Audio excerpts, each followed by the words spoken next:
Hello friends, welcome back to my channel. I hope you are doing great. In this video I will show you how to create video courses with just one click with the help of NotebookLM and Google Gemini or ChatGPT.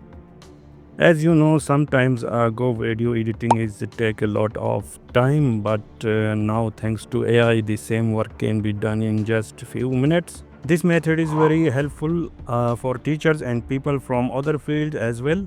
With it, you can create a video in less than a minute and explain your topic more clear to students. So, without wasting time, let's get started.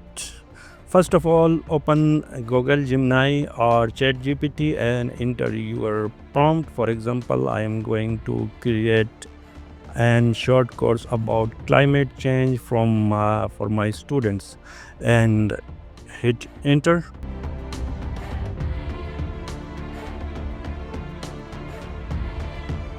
Okay, now copy this output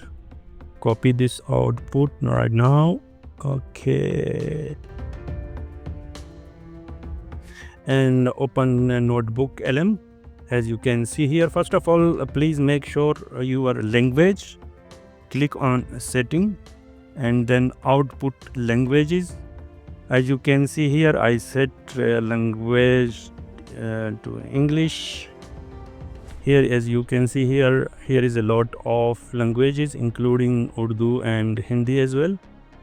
Okay, now save and click on create a new.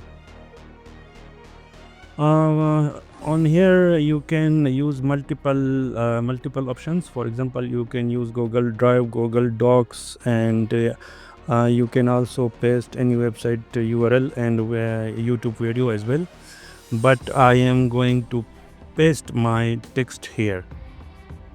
Okay, now let's go. Please remember that it is take 1 or 2 minutes to create your video. Now, as you can see here on right side, here is 4 options. First option is audio overview, second option is video overview, third is mind map and reports. Click on video overview. Okay, as you can see here, our video is ready now. Click on it. You can watch here or you can download it to click download icon. Climate change. It's a huge topic, right? It can feel pretty overwhelming. But what if you could get a real handle on the basics in just a few minutes? Well, in this explainer, we're going to cut through all that noise and give you a super clear picture of what it is, why it's happening, and what we can actually do about it. Okay, so first things first. Let me ask you a quick question to get us warmed up. When you glance outside your window right now, are you looking at the weather or are you looking at the climate? It seems like a simple question, but honestly, it's a really common mix-up, and getting this right is absolutely key to understanding the whole picture. So yeah, let's clear that up right away. This first part is all about getting those fundamentals down cold.